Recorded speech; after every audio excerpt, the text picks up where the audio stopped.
They took me away violently, they threatened me with a gun, they punched me. But once we got to the prison, the treatment changed. It was extremely good and kind. You were given enough to eat? The food was good. I had an ensuite bathroom.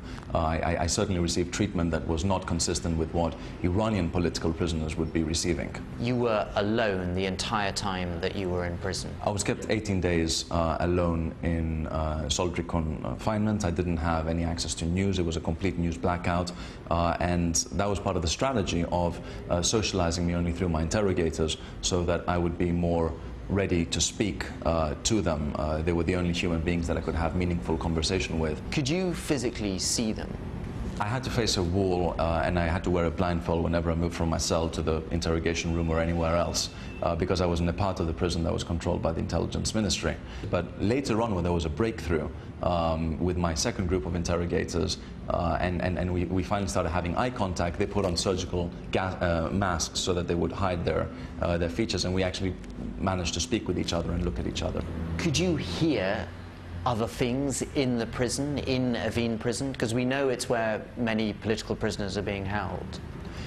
I was being held in a wing that holds what my captors were describing as terrorists. That's political dissidents and people that have been involved in guerrilla warfare. I could hear interrogations happening in other rooms. Sometimes it was so packed full of people that they were doing interrogations right in the middle of the corridor. With men wearing blindfolds, or there were rows of men sitting on the floor blindfolded, and they would choose one of them and haul him up for interrogation. It must have been a very frightening experience at times. I wasn't frightened because I was very certain that I am not a spy and that I can prove this.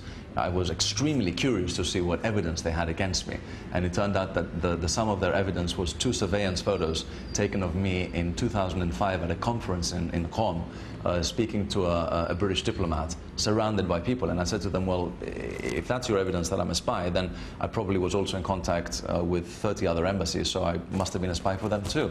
Then they also had a list of SMS messages taken from my phone, but they belonged to the person before me, and they were actually romantic text messages, so it wasn't code, it was just romance.